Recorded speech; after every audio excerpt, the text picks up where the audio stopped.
Well, apologies about that, everyone. Yeah, everything has just happened within the last 10 minutes for me. I had the wrong headset on, which is why you couldn't hear me a little bit earlier on in in Lobby 2. In the first part, the first couple of minutes, you didn't hear me. Michael Commentator couldn't hear me as well, which was absolutely brilliant. And then my game decided to reset itself as well. Anyways, we have got drivers out on track. We've got around 3 minutes to go here in Lobby 2. Myself, James Head, and Mr. Adrian alongside me in the commentary box. Adrian, your first commentary here in League of Europe. You didn't expect it to be like this. No, certainly not, but I am very excited for it. Of course, just pre-season here, but the real season, hopefully we won't have these issues beforehand, and I have to say, I've been able to watch the qualifying session so far, and these drivers really are incredible. Floody on provisional pole as it stands, Chris in second, apologies, and the AlphaTauri driver there in third, so certainly a very good start to the session for a few drivers. Still one driver yet to set a time, though. So an Alfa Romeo sandwich as it stands, with Floody on provisional pole and Troye yet to set lap time.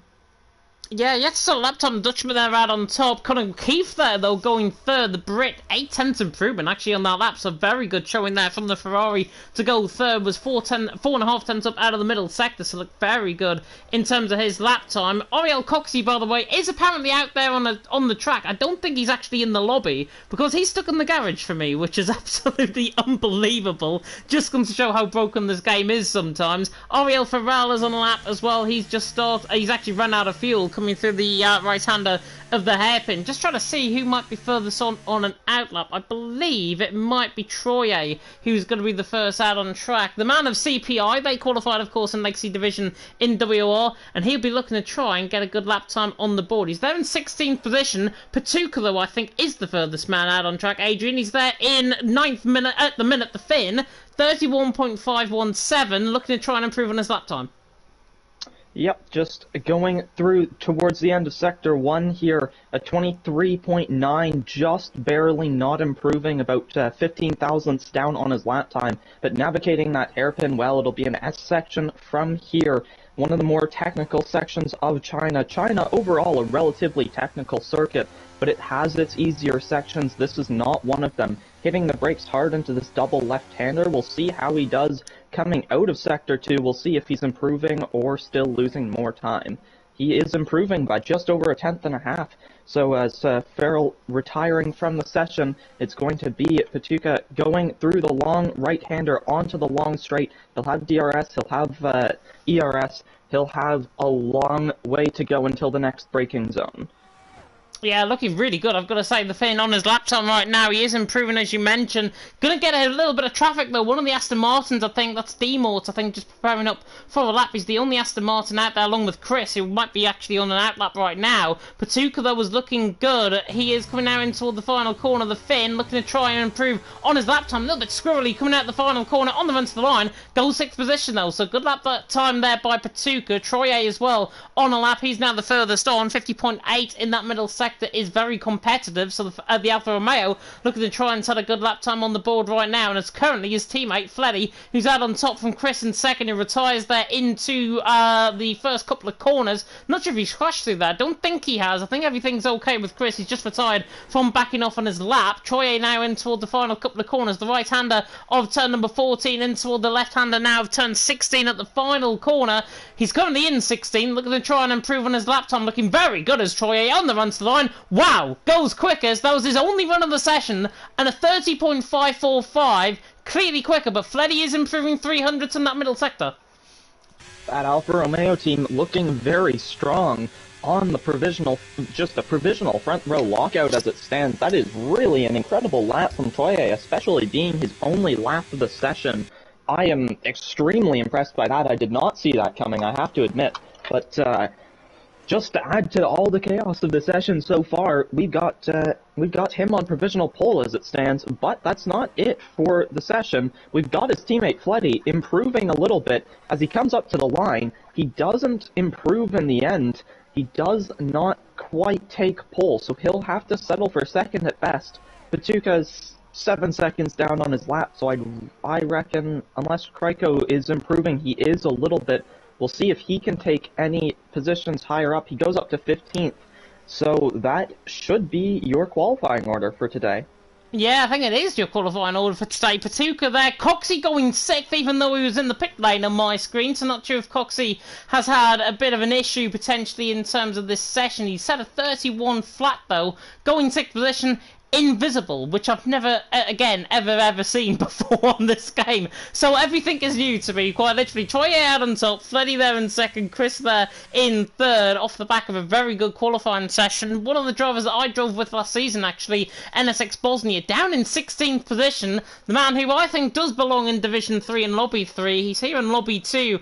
Interestingly, I think put in by Jav, potentially to be putting in alongside Major Falcon, but he's down in 16th position. Very, very good lad, so he will be definitely better in the race than he is in qualifying, so he's one to watch out for a little bit later on. But it is the Alfa Romeos out on top. Troye and Fleddy on top, from Chris there in third, Conor O'Keefe there in fourth, Rick there in fifth, the legend of League of Europe himself there in fifth, Coxey there in sixth with Larkin in seventh, Cross Liam there in eighth, then Patuka in ninth, and then Tope running off the top 10. Hinges there in 11th with Ariel Farrell there in 12th even, D. Morton 13th, Bray in 14th, Creco 15th, top 14 covered by just over a second. Then NSX Bosnia 1.101 seconds separating the top 16. It's not looking too bad at all, but it is the Swede defeating the Dutchman, defeating the Bulgarian. Troye out on top, Fleddy second, Chris in third. Looks competitive going into the race. Yeah, a very close grid. Certainly those two Alfa Romeos looking quite good going into this race, but I wouldn't count anyone else out for sure. Lots of extremely quick drivers on this grid.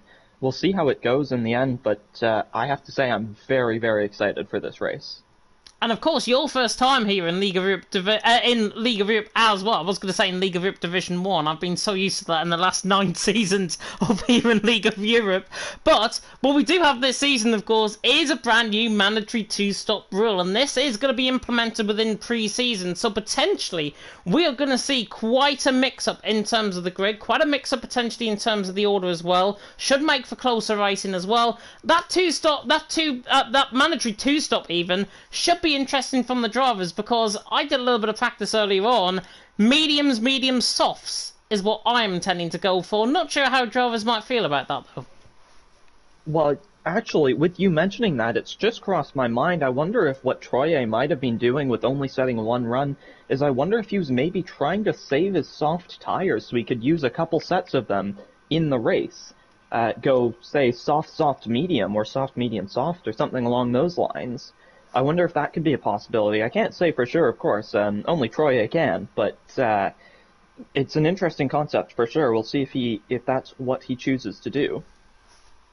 As we are going to get going for the formation lap. Luckily, the formation lap is on here, of course, as always, in League of Europe. So we will get to see what tyres everyone is on at the start of this race. And remember, of course, it is a mandatory 2-stop. Oh, interesting strategy calls, actually, by everyone. Seems like they go in the James Head route, potentially, in terms of mediums, softs.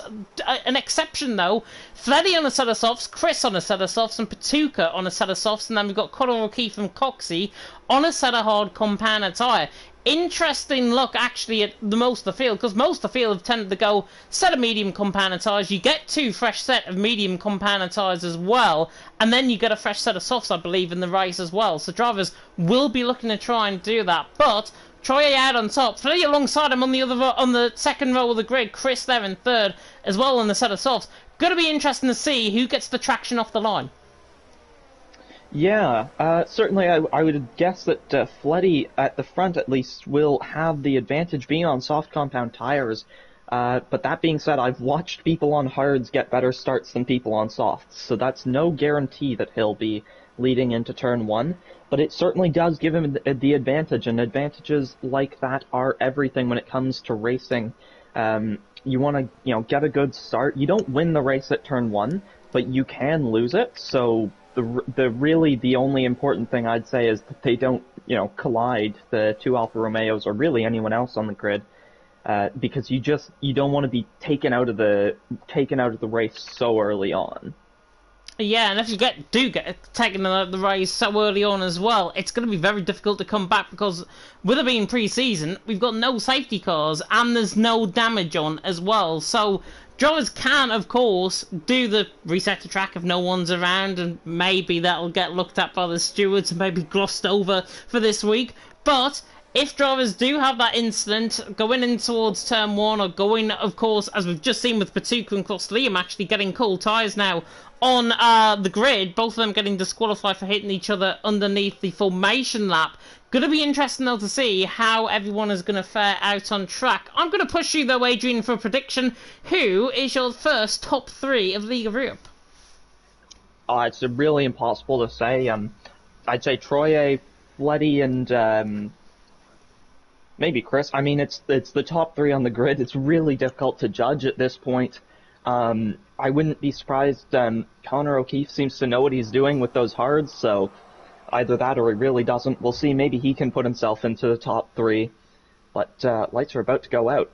Yeah, lights are about to go out indeed. Troye on the right-hand side of the grid, to lights out, and away we go. Fleddy gets a better start, though, and the Dutchman is going to be sailing past him down in towards turn one. Fleddy will lead going through turn one. Troye there in second, Chris there in third, Conor O'Keefe there in fourth. Already dropping down the field is Coxey, who hasn't actually got off the line. I think he's in AI still. That's why he's down in 16th position early on. Chris, though, fighting with Conor O'Keefe coming through the left-hander now, turn number 4. Chris just in front of him as well, with trying to battle with Troye, in fact. Running down the hill now and towards turn number 5 and the end of the first sector. It's Fleddy who leads, Troye in second, Chris there in third, Conor O'Keefe there in fourth. Interval timings will fix themselves as we go through, as NSX Bosnia has been caught up there in a slight incident, I think, with D. Morton Bray. He's dropped down the field now, down into 15th. Coxey there running in 16th. He's still in AI mode at this stage. Bray and D. Morton though are running side by side through now the right-hand return number 8, and then into the double left at turns 9 and 10. And D. Morton, the Aston Martin, is the one that gets ahead of Bray, the Maltese man, the dual Maltese champion back in the day for X Esports. He's there in 13th, looking to try and get on the move if he can, but Fleddy there already out on top and already breaking away by more than a second to Troye. Yeah, a very good start for Fleddy. He's already broken out of the DRS zone, the DRS range, apologies, and that is the most important thing he could do at this point. There's a yellow flag further back. It's in Bosnia, who's spun round in the Williams, so down to 16th. That is not what he wants, but it's going to be Chris on the inside of Troye into the hairpin. He makes it through on the inside. Can he get the traction to keep that position? He can. So Troye presumably might come under a little pressure in the next couple corners from Conor O'Keefe, saying that Conor O'Keefe is about 7-8 tenths back. So I take that back. He might not quite be able to pressure him, but certainly Troye will want to keep on the back of Chris, not let the Aston Martin pull away too much. But Chris, meanwhile, will be focusing his sights on the next Alfa Romeo in front of him. Yeah, staying a second as well within DRS, I think it's going to be very important for Chris there in second, Troye there in third, trying to hang on to the coattails of him down in towards turn number 5 once again. Apparently Chris is 1:33 ahead of Fleddy right now on my interval timings. They will fix themselves as they go through the session. Rick there on the back across Liam as well in 6th position, looking to try and get the job done on the IRT man. ERT Larkin involved in that battle as well. Looking at Patuka trying to make ground as well. They're in 9th position. In terms of the position changes at the end of lap 1, quite a lot of position changes actually. Coxey losing 10, he's in AI mode. Bosnia's gained 1, even despite that spin and that collision I think that he had with Kriko, if I'm not mistaken, which is why Bray got involved in that as well, and he's a little bit behind on Kriko and D-Mort as well. Everyone else though has gained most positions, most lost out of everyone bar Coxey. Is Rick losing 2, Troye losing 2 off the line as well. As Cross Liam now set to sight on ERT Larkin. IRT against ERT has been one for One Hub fans back in the day, and Cross Liam now tries to look Larkin in the eye, down and towards the right-hander now of turn 14. Larkin runs out wide, the Alpine's going to be hung out wide there as well, and Cross Liam should get that job done. He does get that job done. He's through, he's into 5th, and I think Tope as well has gone through on Rick, and he's through, he's into 7th. Yeah, so a good move there for the Williams driver, Cross Liam. He'll be looking to put pressure on that top 4, and he's not too far off of Conor O'Keefe, so we'll see if he can make any moves again soon. He's on the medium tires, so he should have a tire advantage over Conor O'Keefe even, so we'll see if he can pressure the Ferrari in the coming few laps. He's only about half a second off, so even down the long straight on this lap, he might be able to get a move done. but that top three still looking very strong. Fleddy, Chris, and Troye out in front, and 1.3 seconds back to Connor O'Keefe, 1.4 now. So the Ferrari driver not able to keep up with them as much as he might want, and the soft tires, let's see, are not really paying dividends for Patuca as much as you might expect. He hasn't gained any positions, but he also hasn't lost any, so there's something to be said for that. The McLaren driver running in ninth. Interesting to see him taking that strategy decision, but a surprising amount of variety, truth be told, in this grid for what they're doing in terms of strategy at the start. Yeah, and Cross Liam now setting the sights on Connor O'Keefe, who has a bit of a squirrel there, coming out of the move, out of turn 14, at the right-hander, out of turn 13 even, and Cross Liam just sides on pass as if he's not even there, the Ferrari. Spoonies into fourth, but that is actually good for Connor O'Keefe, because he's on that set of hards. He can use Cross Liam now to actually gain that time back on the back of Troye, who in turn is losing time on the back of Chris. So it's going to be really interesting to see if Troye ends up in a bit of no man's land, or if Cross Liam can close that gap quite quickly. He's got 25% ERS right now. ERS percentage, by the way, if you're brand new to Formula 1, with Cross Liam, that figure goes up as soon as you brake into a corner. So here, going in towards turn number 3, for example, hard on the brakes, gains about 3% in terms of the battery. On the disposal, coming out of the corner, he will tend to use up that battery up, but because he's got Connor O'Keefe on the back of him, doesn't need to use that in terms of the ERS right now. And of course, DRS will gain you 20 mile an hour down the straight as well. So this is going to be interesting to see how drivers will cope with the racing so far. Brian Creco are losing ground on the back of D-Morts there for 12th and 13th respectively. But Freddy's got a little bit of time now to try and breathe out in front, but maybe not for long, because Chris there in second, now beginning to get on with things. The X-Division 1 man against Fleddy, of course, who's brand new to the league this season. Fleddy there leading the way, Chris in second, but the X-Division 1 man looking to try and put Fleddy under pressure, and with an 8/10th gap coming through the right-hander turn 13, it is all to play for running down the straight, but I think they're just going to hold on to each other's coattails for now and not really attempt any moves. Yeah, and notably, Troye has dropped out of the DRS zone of Chris. Chris really getting close to the back of Fleddy, but not looking for a move yet. He'll probably just want to sit there as that's Ferrari getting past Patuca. So that is Jay Hins up into ninth. Apologies, I probably butchered the pronunciation of that. But Tope also getting overtaken, I believe, and certainly gaining himself a 3-second time penalty. The Mercedes driver, that is not quite what he'll be wanting, as there's a yellow flag again. It's Brie into the wall out of turn 15. Not what he'll want either. So we've got 3 drivers who've sort of fallen off the back of the grid, 4 drivers even, who've sort of fallen off the back of the grid, more or less. Not what any of them will want, but we'll see if strategy can bring them back in, or if raw pace can even bring them back in. But it won't be easy from that far back.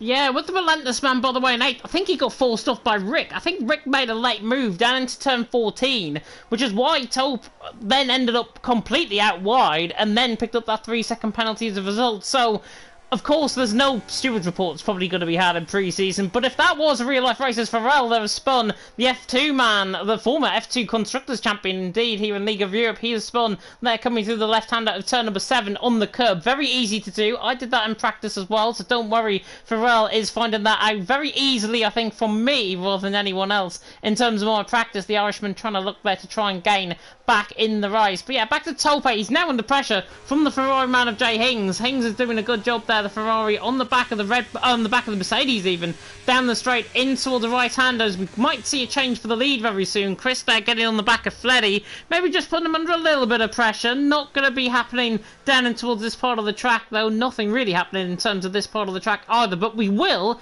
get to see first pit stops. As soon as I say that, Chris is into the pit lane. Nearly does a Lewis Hamilton running wide in 2007 into the pit lane, but Chris there into the pits, gets the car limiter on 49 mile an hour pit limiter around here, of course, in China, and Chris there into the pit lane.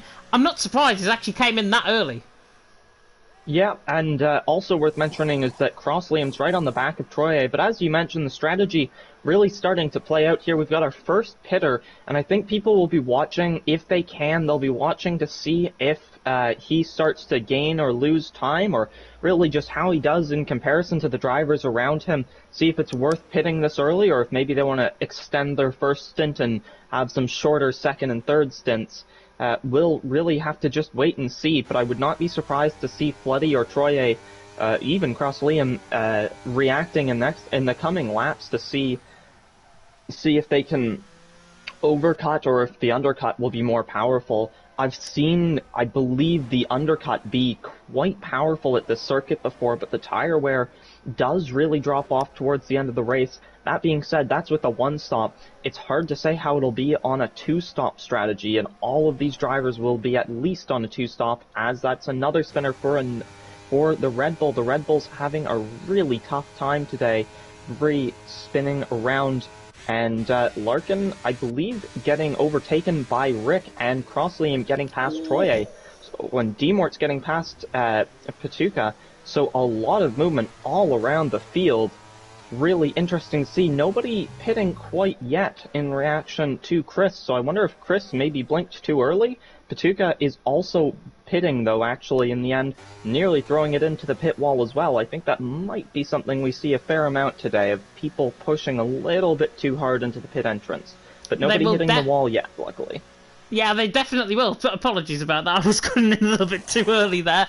But yeah, Patuka was into the pit lane. Set of medium compound tyres now on. That means he's going to try and get around about 11 or 12 laps, I think, out of this set of mediums, and then transition to another set of mediums towards the end of the race. It's going to be interesting to see how he gets on. He's came out behind Bray quite a long way behind. Chris, by the way, was catching on the back of Bosnia and Farrell, who were yet to come into the pit lane, and the undercut around this track is so much more powerful than an overcut, and Chris is aiming for that undercut. Normally, when I do league racing commentary around here, I'd say the gap probably is around about 4 to 6 seconds in terms of an undercut around here. It depends what tyre is on, and it depends, of course, of how quick those tyres are, and Chris has got those mediums hooked up completely now. On the back of NSX Bosnia, the Aston Martin driver from last season in Division 4 now, and the Williams, of course, here for pre-season. Chris just wants to bide his time, I think, on the back of these two. Farrell and Bosnia will have their own private fight, I'm sure. Nearly having a spin there, actually, the Red Bull on the inside curb, and now Chris is going to make them look like very ordinary drivers. There's the switchback coming out of 13, and now gets the toe on down the straight, but looks like Farrell is going to try and cut across. It's 3 wide now down the straight. Chris is not going to be made to look this easy, because Bosnia and Farrell are going to have this one, but it looks like Chris, I think, is going to get the job done in towards the top right-hand return 14. He goes a little bit deep, the Bulgarian, but he's got the job done on the back of Bosnia and Farrell. Needed that, and do you know what? That was really good racing between all three of them. Yeah, really great respect there between the three drivers, and Chris really getting exactly what he needed there. A double overtake down a straight, so he won't have lost any time, and he got two drivers in one go. But Bosnia fighting back there, you're right. The NSX driver just putting himself in there, but it's going to be a switchback from Chris. Some great racing from the two drivers there. And Chris coming out on top with the fresher tires. That shouldn't be too much of a surprise, but excellently fought out by Bosnia there, just trying to get back through turns 1 and 2, but he is falling off the back of Chris quite quickly now, with Chris's fresh tires working a treat for him as it stands. We'll see if he can really just pull these tires out and get an overtake done through strategy on Fleddy. Of course, he was in second before he pitted, but Fleddy running quite well out in first, 2.3 seconds ahead of Cross Liam in second, running quite well for himself as well.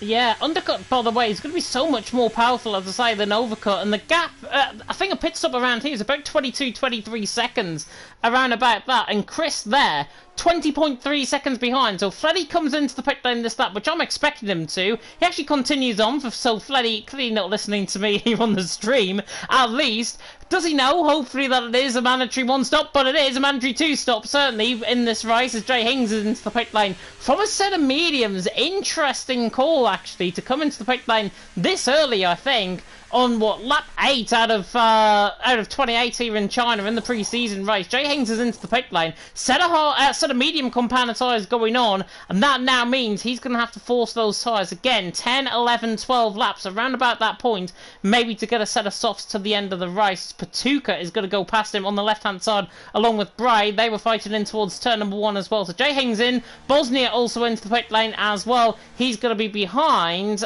He's going to remain in 15. Coxey's AI is still going there in 16th. But now the gap is beginning to come down between Fleddy and Cross Liam. Cross Liam there in second, doing a good job job. Fleddy is having good pace, as Jav's saying there in the chat. Interesting pace from Fleddy on them old softs. He's doing well on those old softs, but now it's beginning to tell, because Cross Liam just whistling away a tenth, 2/10 here and there. Now 1.9 seconds. If that's in 2 laps' time and Fleddy refuses to come in the pit lane, Cross Liam will probably be past him. Yeah, I think this is really a sign that the mediums are starting to get better than the softs. The softs, 8 laps old, they're probably starting to wear out now, but the mediums can definitely go a few more laps if under regular circumstances. I'm not sure many drivers will want to take them too many more laps, but they certainly can go a few more laps at least. So we'll see if Fleddy comes into the pits on this occasion. He does. Cross Liam follows him into the pits. Troy A avoiding a double stack. Rick also staying out. Connor O'Keefe staying out. Taupe is in though, as is Larkin and Demorts. So lots of drivers into the pits. We'll see. What about Ariel Krejko? He does not go in. Chris, of course, does not pit. He does have to make one more pit stop this race, but he isn't making it now. It wouldn't be too logical for him to make it right now. He is up into 5th as it stands, and well ahead of Fleddy. Fleddy only getting on the gas now. Chris going through turn 2 into turn 3 even. Wow. So that is not what Fleddy will be liking to see. Fleddy has definitely lost the net lead there, about 5 seconds off the back of Chris. So Chris flying along in the lead now, the Aston Martin driver, and it'll be interesting to see if he gets yet another undercut, if he pits earlier than Fleddy again for their second pit stop. If he does, that could give him quite a substantial advantage, and Cross Liam taking a stint on the softs now. So Cross Liam, that is interesting to see. He is going on to the softs, and we'll see if that helps him gain on Fleddy and Chris. He could get an undercut on them if he has to pit off the softs before they pit off of the mediums. We'll see. It's really all still to play for, even with Chris so far ahead. He's he's losing quite a bit of time, actually, stuck behind Krejko at the moment. Fleddy was gaining quite rapidly. He was down to, the gap was down to about 4-point-something seconds.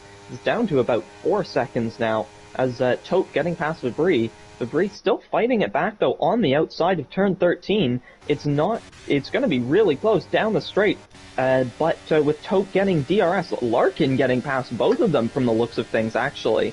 Taupe getting DRS, staying ahead of Fabry, but Larkin getting ahead of both of them into turn 14. All those drivers in that little train getting through nicely, but it's Chris going past a couple of drivers in the pits. I thought there were overtakes, but that's just a few drivers in the pits. Apologies for that.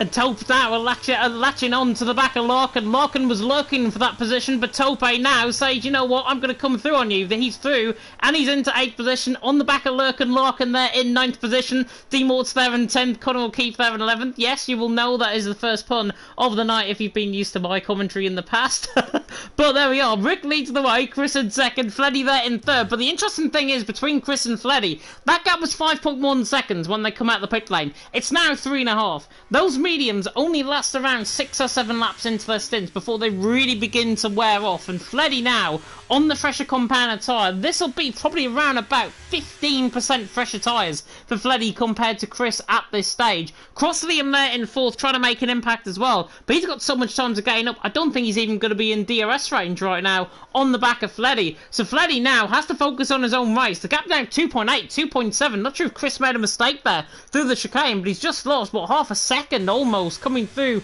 the end of the middle sector. And Fleddy now beginning to fly. The Dutchman needs to be cautious though in terms of his ERS usage. Chris has got double the amount of ERS right now compared to Fleddy, as Troy A is looking to get the move done on Jay Hings running down the straight, and Hings now not unfortunately hanging on for that position. Troy A through and he's into 6th. The Swede now trying to recover from that not diabolical start, but just the wheel spin off the line that he had. He got overtaken by Fleddy, then he got overtaken by Cross Liam, and now they're ahead of him along with Patuka, who's now ahead of him as well. Fast stop the race now set by Taupe. Rick leads the way, Chris there in 2nd, Fleddy in 3rd, but 2.3 seconds now the gap between Fleddy and Chris. Fleddy put it this way, he might think Chris is a Division 1 driver from last season. Fleddy is a very, very good driver on his day, now part of X Esports I believe, and he's there in 3rd, and he's really hanging his own against Chris, who was a part of Division 1 last season. Yeah, Fleddy really making a name for himself in this league already. just in preseason testing, so we'll see how he goes in the real season. But at the moment, I'm very much focused on this preseason testing because it is shaping up to be an incredible race with the net top three all about a second and a half off of each other. So Cross Liam, yeah, 1.7 off of Fleddy, Fleddy 1.3 off of Chris. It's going to be really close come the end of this race. And Fleddy is pushing to get into the DRS range. He won't get it on this occasion, but next lap I wouldn't be surprised if he does. And Troye and Patuka also battling. Patuka very low on ERS, but Troye trying to make the move nonetheless. Unless it was the other way around, I'm not entirely certain. Either way, Troye, with the DRS, he'll be in the slipstream with the DRS, with the overtake, with more ERS. He makes it through quite easily, well before turn 14, and he's through into 5th. And Taupe as well, I think, has just got the job done, and Jay Hings in behind as well, so he's through into 7th on that set of soft compound tyres. Softs will be fresher than the mediums right now, compared to Patuka certainly, but not compared to Troye, who will try and now escape into the distance, as Rick there from the lead is into the pit lane, onto a set of soft compound tyre. He goes, so he looks like he's going to go medium soft softs potentially in terms of his stint, but look at the gap for the lead, 0.3 of a second, and Fleddy's already on the back of Chris, coming through the left-hand of turn number 4, in towards the right-handers of turn number 5 and 6, and Fleddy is all over the back of Chris, the Bulgarian, under pressure from the Dutchman. We've had one Dutchman dominate, of course, 2023, and Max Verstappen. Is Fleddy about to dominate this race here in China? Looking on the back, hunting on the back of Chris. But Fleddy doesn't want to get too cocky with himself because Cross Liam's there in 3rd, 1.3 seconds behind. The more that Chris holds Fleddy up, Cross Liam's got a chance within ERS this range, within DRS even. Fleddy, I think, needs to get the job done on Chris just to try and counteract that, but it seems like he's very capable of holding on the back of Chris for now. The Bulgarian leading, the Dutchman in 2nd, Cross Liam is just outside of DRS range, I think, coming through the DRS detection point, 0.9 of a second coming through that part of the track. He's got hardly ERS left, and he hasn't got DRS either, so Fleddy now going to try and counteract this on the back of Chris, doesn't want to make the move, he's so far off to the right hand side, I don't think he even wants to attempt this move, but he might have to. Fleddy to the inside line, takes the lead of the race from Chris, and now we're going to get 3 wide in the background potentially because Larkin, Taupe, Patuka and Hings all in the battle running down in towards the right hand of turn 14, and Larkin I think is going to be the one that comes out on top, but Patuka is still there on that inside line, the Finn against the Brit, round through the final corner, Larkin around the outside, absolutely beautiful from Larkin, the ex-Division 1 racer again in the back in the day in League of Europe. He is through, Jay Hings is through, Patuka is getting swallowed up like a Finnish shark right now. Yeah, the McLaren driver really struggling as it stands. He's incredibly low on ERS. Then again, so are some of the drivers around him. But Cross Liam right on the back of Chris. He's going to go down the inside into the hairpin on the softs. He's making them work. There's some contact. Chris going off the track. Oh, and he spins. But that is Cross Liam through. Chris down a position. Going to be down 2 in a moment possibly. It is. Chris, not what he wanted, through turn 6 on this lap. He loses several positions after a bit of contact, running wide and just spinning up the rear wheels. Cross Liam out of DRS range. It won't be exactly what he wanted either, but he is through in terms of position. So Liam will presumably be a little bit happier about that than Chris will. He definitely will be happy, I think. Cross Liam, though, did make a very forceful move, and that forced Chris completely off wide.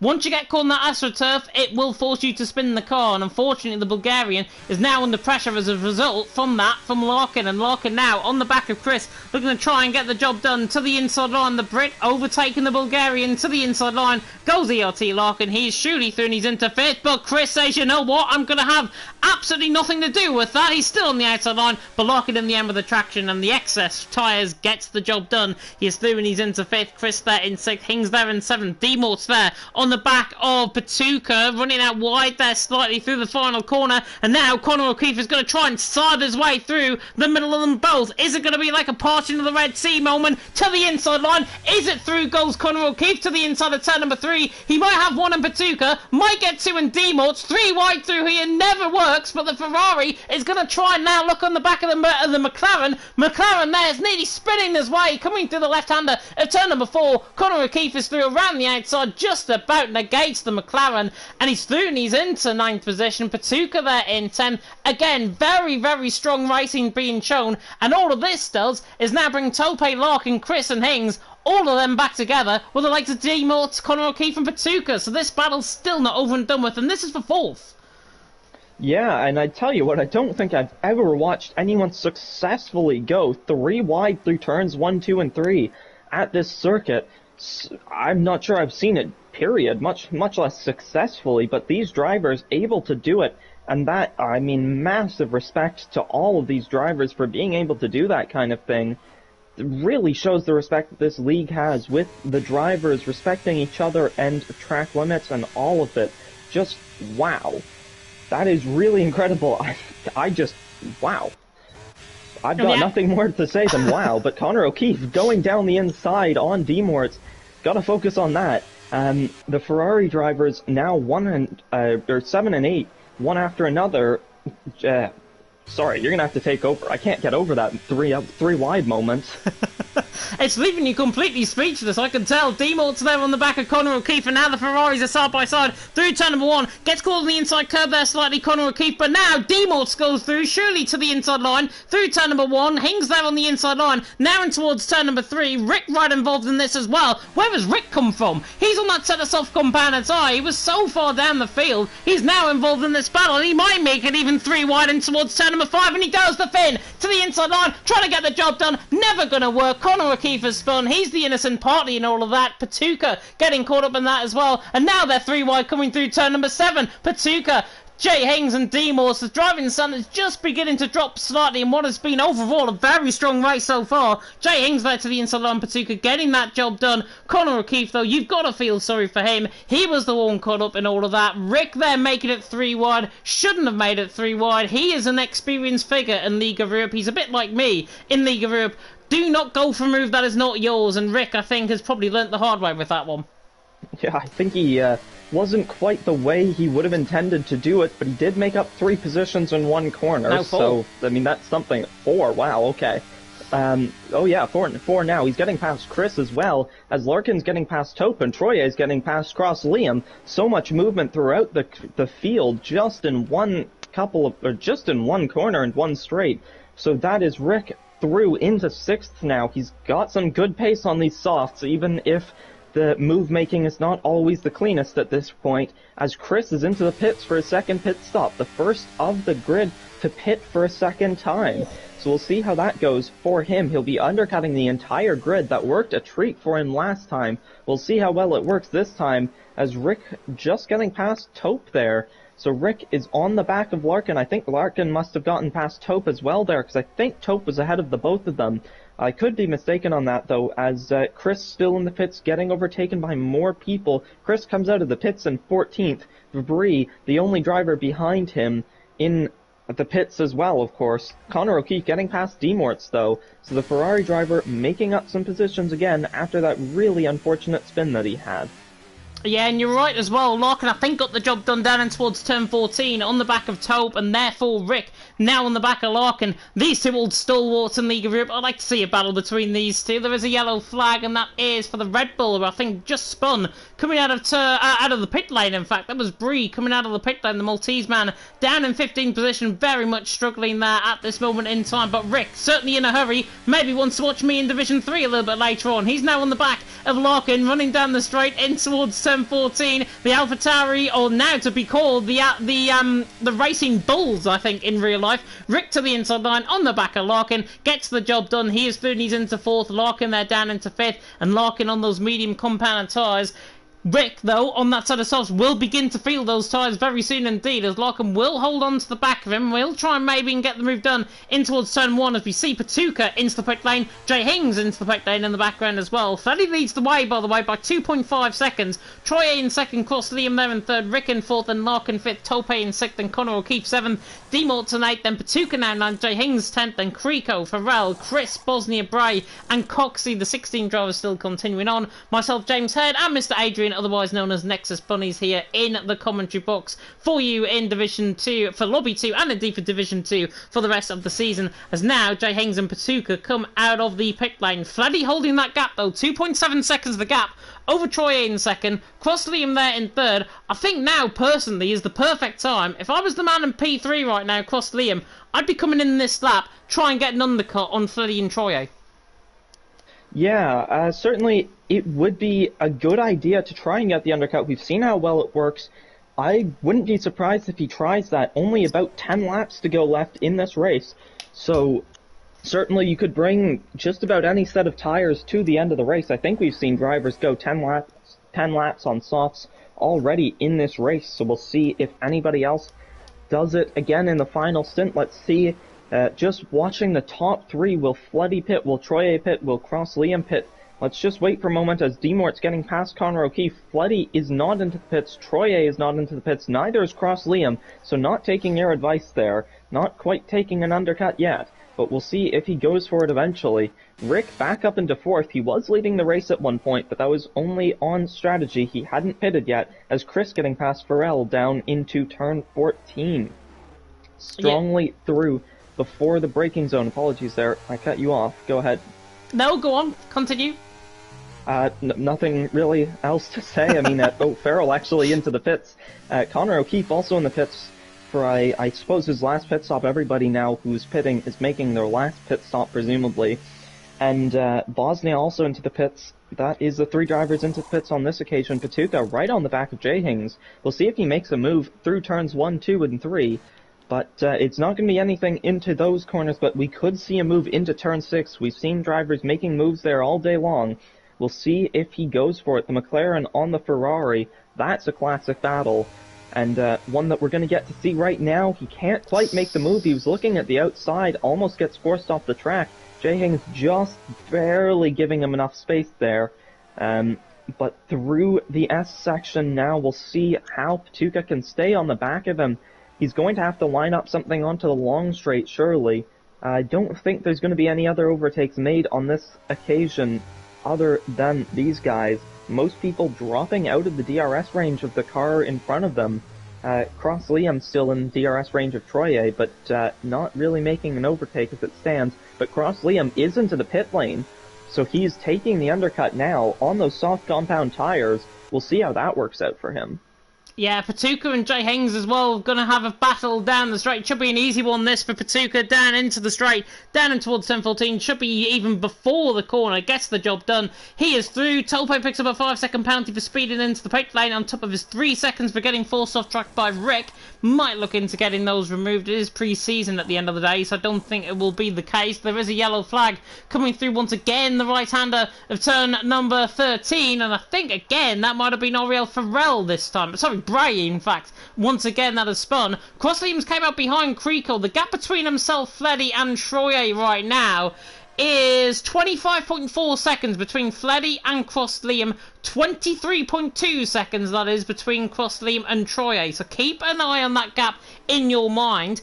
Cross Liam on the back now of Creco. He has got a little bit of traffic to try and deal with, but the IRT man will have the fresher tyres at this point, especially if Fleddy and Troye do not decide to come in the pit lane this lap. They could extend the stint potentially another lap. They could look potentially for moves happening and the undercut and the overcut to be more powerful than the undercut as per earlier on in the race. The stops, by the way, that have been made, pretty much everyone by Coxey's AI down in 16th, who's not in control of his car. The top 4 yet to come in to make their mandatory 2-stop right now. Soon as I say that, though, I think Fleddy and Troye, one of them is certainly going to be in the pit lane, and it is indeed Troye who is into the pit lane. So he comes into the pit lane, responds across to Liam, nearly bends it into the pit wall. He took too much speed coming into the pit wall again. On the brakes he comes, though, into the pit stop, and now we get to see where Troye is going to come out as Cross Liam has managed to negotiate. Creco running down the straight. They're coming through now the right-hander of turn 14. Into the left-hander of turn 16 they will come. This could be close on pit lane exit. I think Troye is going to have this by around about a second and a half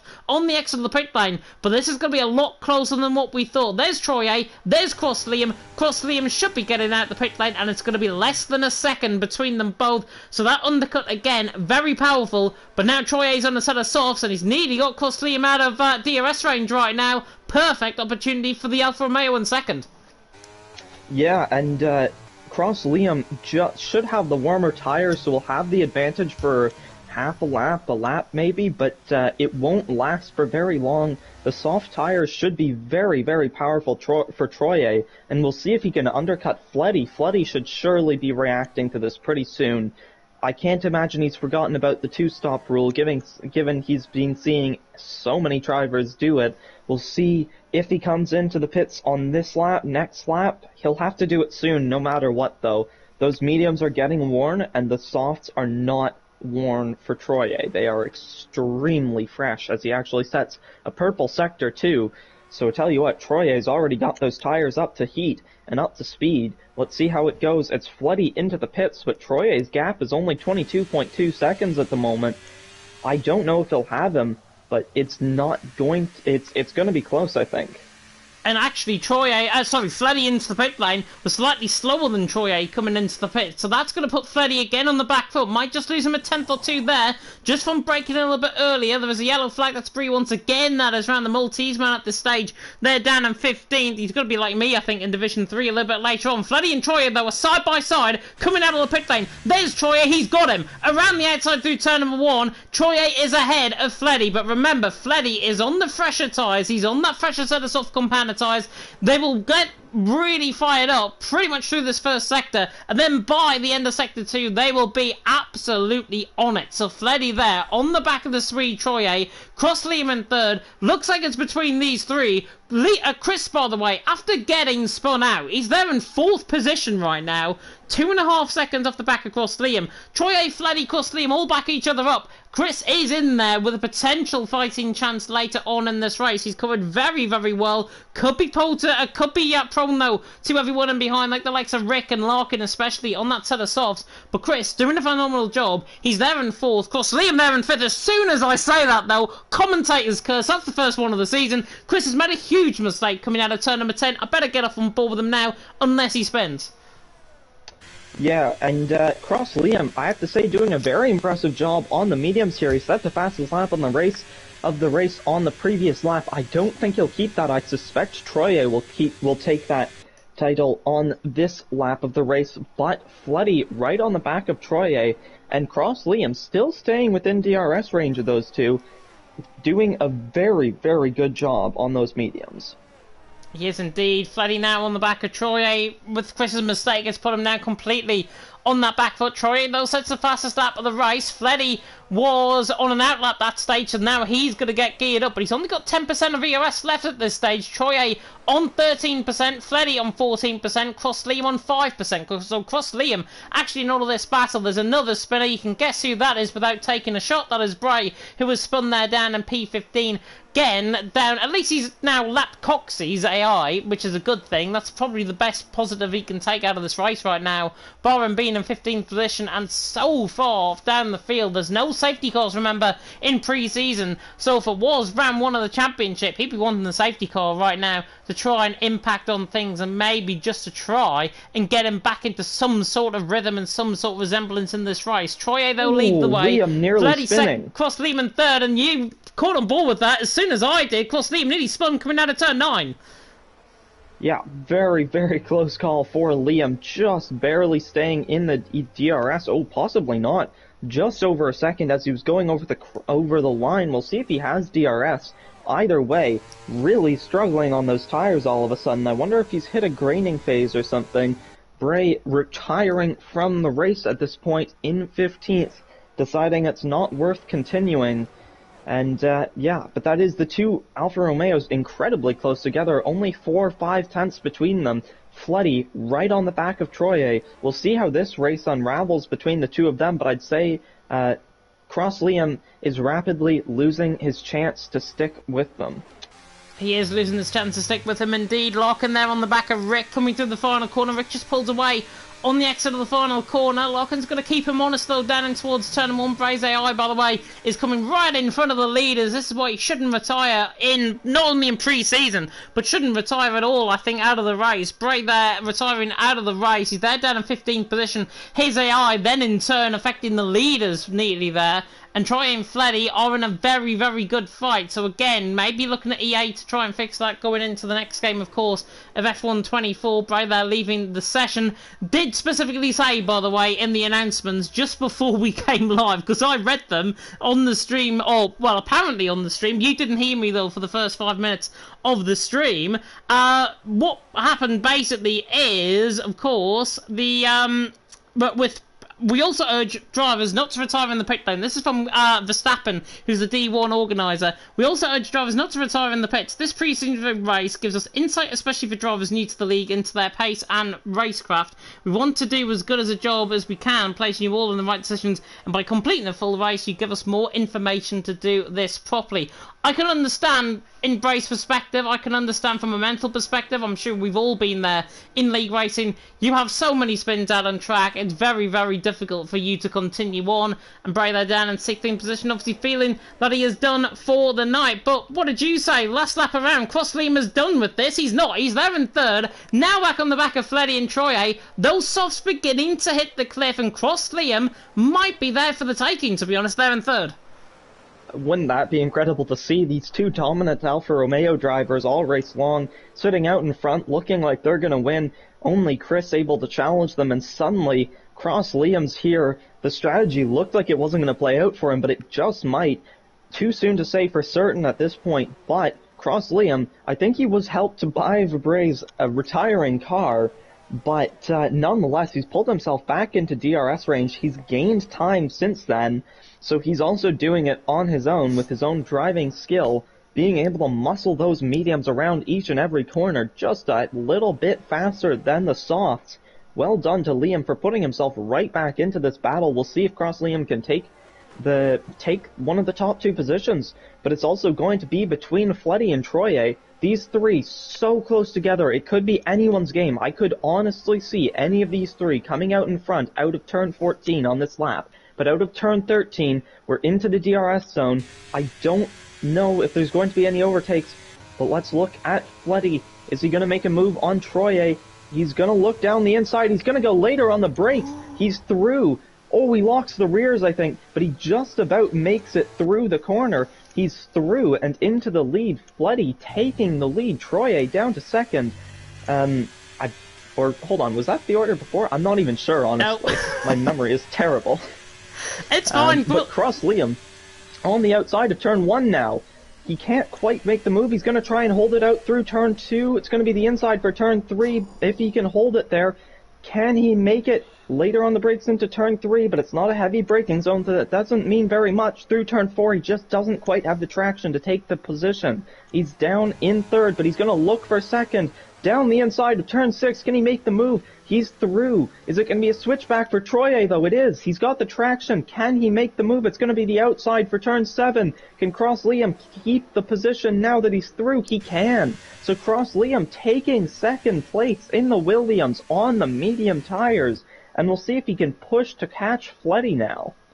I think he will, because Troye is in absolute dire straits. He's running very low on fuel. That yellow fuel light you can see on board with him right now with Troye, that means he is less than 0 on the lap. So he is running out of fuel quick. This is what I failed to do in my practice earlier on. I fueled up basically for 2 extra laps. You've got to fuel up for a little bit more than that, and Troye, I don't think has fueled up his car. That's why you see the yellow fuel light on. He is now, I think, out of contention in this race. Unless something happens between Cross-Liam and Fleddy, it seems like Troye has to fuel save, and he's now pretty much out of contention. So it concerns for me the front two, but I think Fleddy has probably got this. Now coming through the final couple of corners, onto the penultimate lap of the race we go. Fleddy leads the way, now by a second, over Cross-Liam in second. Troye there in third. He's in deep trouble with his fuel. He's got more ERS. That's not really going to suit him that well, though. More ERS does not have more fuel towards the end of the race. He's got to be lifting and coasting like mad at this stage there in third. But I honestly think, Adrian, he doesn't realise that he's got low fuel. He has almost taken this race by the scruff of the neck, thinking, yeah, I can get this to the end. No, you can't, son, because he's going to be down on fuel. I will not be surprised if he runs out of fuel. Final lap of the race, running down the main straight. Yeah, and I tell you what, he's not the only driver in that situation. Chris and Bosnia, also with those yellow lights on their cars, none of those 3 drivers are looking like they'll make it to the end. But I tell you what, you said you thought Fleddy had it, but Cross-Liam, apologies, has gained a couple of tenths since you said that. He's not out of the fight. We've both counted him out briefly, and then he's put himself right back into it. We'll see if he can make a move. He is admittedly pretty far back to make one on this occasion, but perhaps next lap he can make a move. We'll see. Fleddy trying to break the slipstream, moving back over to the left, and already Cross Liam's going to sit in the slipstream. He's going to use the DRS. He's not going to be able to make a move into turn 14 on this lap, surely. But next lap, he might just have a chance as Fleddy locking up again. I've seen the Fleddy making that mistake quite a few times. That cannot be helping his tires. Cross Liam will surely try to make use of that and capitalize, as I believe Patuka getting past Larkin there, and D-Mort's getting past J. Haynes. Yeah, getting past J. Haynes, indeed. Cross Liam now is in trouble in terms of his fuel light. Fleddy as well. Fuel light flashing. Onto the final lap of the race we go. Fuel going to be the name of the game here on this final lap in China. Fleddy leading the way. Cross Liam in second. I still think Fleddy has got this. 0.5 of a second. Cross Liam there in second. The mediums are coming into play. I think they're coming into play, though, a little bit late on in this race. Fleddy will have to hold on for those set of softs. Remember, he did 10 laps on those set of softs in the first stint. Now he's on the fresher softs. Now he's on 6 laps of softs, and he'll be hoping that Cross Liam does not get these tyres hooked up through this middle sector and that he makes a mistake. He was a bit deep there in towards turn 9 and 10, and now loses him time, and Fleddy immediately tries to break him outside of this DRS range, outside of this ERS. Troye there in third is still hanging on in there, even with that lack of fuel that I mentioned. He's going to run out of fuel at some point for sure. He's there down in third. Cross Liam though, 0.6 of a second. I think it's too much to gain. 0.5 of a second, closing in down, all the way down into turn 14. The Williams might have to risk this for a chocolate biscuit to the outside line, in towards turn 14. Fleddy there on the inside line will try and defend. Cross Liam moves across on him. Fleddy there on the inside line could bring Troye into play. Cross Liam though picks up a 3-second penalty. Troye's run out of fuel. Fleddy now through the final corner. He handled that absolutely brilliantly. Fleddy to the line, wins in China. Cross Liam there in second. His 3-second penalty, not enough for him to win the race. Troye there in the end, limping over the line in third. Rick coming to the line, the old stalwart, getting the better of the Finns in Patuka, and then Larkin in sixth, the Brit. Tope in seventh. Conor O'Keefe now through and he's into eighth. Chris, as you mentioned there as well, running out of fuel. He's there finishing eighth. D-Mort's there in ninth. Tope there ran off the top 10. Hings there in 11th. And then we've got a fight between Creco and Farrell, two former F2 drivers back in the day, now fighting out this finish for 12th and 13th. Creco gets 12th. Farrell gets 13th. Coxey's already crossed on, and Bosnia there down in 14th. He has run out of fuel as well, and he is down in 14th position. It is Fleddy that comes out on top. The Dutchman beats the Brit at his own game, and in the end, that 3-second penalty costly for Cross Liam. I still don't think it was enough though. Fleddy takes the race win, and I think deservingly so. Yeah, a very, very excellent race there. So close at the end there between Cross Liam and Fleddy, but it's Fleddy who comes out on top. The Alfa Romeo driver just doing an exceptional job to keep that position in the end on those soft compound tires, on those dying soft compound tires, no less. Wow, just some incredible driving there. And if the full season is anything like this race, I cannot wait. It is going to be so good. I don't think it's the first or the last time we're going to be seeing Fleddy on the top step of the podium either, and certainly not the first and last time we'll see a Dutchman on the top step of the podium in Formula 1 either. It is Fleddy who takes it out on top in Lobby 2 here tonight. I've just received my invite for Lobby 3, so I will join that in post-haste with my one setup that I've now got, thanks to my game crashing and deciding to die on me and everything else in between. Fleddy, though, takes the race win. Cross Liam there in second from 8th on the grid. Did a phenomenal job, actually, in that race to finish in second. In the end, just came up short over Fleddy, who in turn was 5/10 slower than Cross Liam, with the personal best lap time in that race. Troye there in third, 33.602 is the fastest lap as well. Rick there in fourth with Patuka in fifth. Larkin ran off the top 6, then Conor O'Keefe, Chris, D-Mort and Tope top 10. J. Hings, Creco, Farrell, Bosnia, the top 14 who finished. Croxey there, down in 15th, not the Vietnamese driver, he is a British driver, he's down in 15th. AI all the way, and Bray there in 16th after retiring at the second third of the race.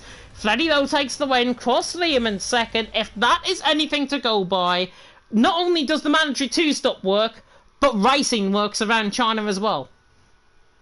Yeah, that was just a fantastic race to watch. I can't wait for the rest of the season. I'm so glad to have joined this league when I did. This is going to be a fantastic season, I think, and I'm excited to be doing commentary with you for the rest of the season. I'm excited to have you alongside me. Hopefully with less technical difficulties as we had tonight. Hopefully we'll get on top of them going into next week. But in speaking of next week, first race of the season, it's the fish track. It's Saudi Arabia. It's the Jeddah Corniche circuit.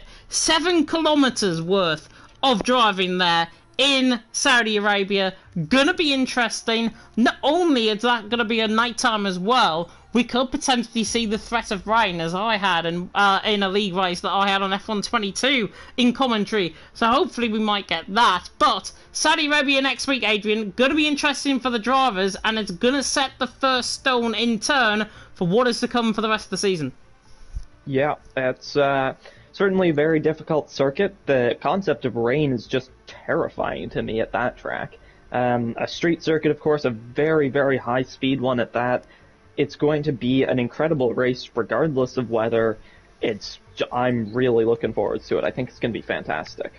Yeah, I think it's going to be fantastic as well. We are going to end off here just because I need to get a little bit of practice in for my league race a little bit later on. In about 20 minutes time, that is, Lobby 3. So if you do want to watch me bottle things and try and get my revenge on Major Falcon, you can see that as well. It is going to be Lobby 3, and that, I believe, if I'm not mistaken in terms of commentary, just let me get this up for a second. In terms of commentary for D3, it is Cool Dude Boy. Yes, Cool Dude Boy, and Mr. Kvyat Verstappen, who's been racing there in Lobby 1. So Mr. Kvyat Verstappen will be there alongside Cool Dude Boy. That is going to be the commentary team for Lobby 3 this season, and it's good to see Verstappen actually getting the co-coms this season as well, which is always, always good. We're going to round it off here. Big thank you to everyone that tuned in. If you did like that, like, comment, subscribe, tick that notification bell, of course, if you're brand new for the channel. Me and Adrian will see you next week, of course, for Lobby 2, for what we can call Division 2, next week, of course, in the Jeddah Corniche circuit in Saudi Arabia. Until then, thank you so much for watching, and until next time, goodbye.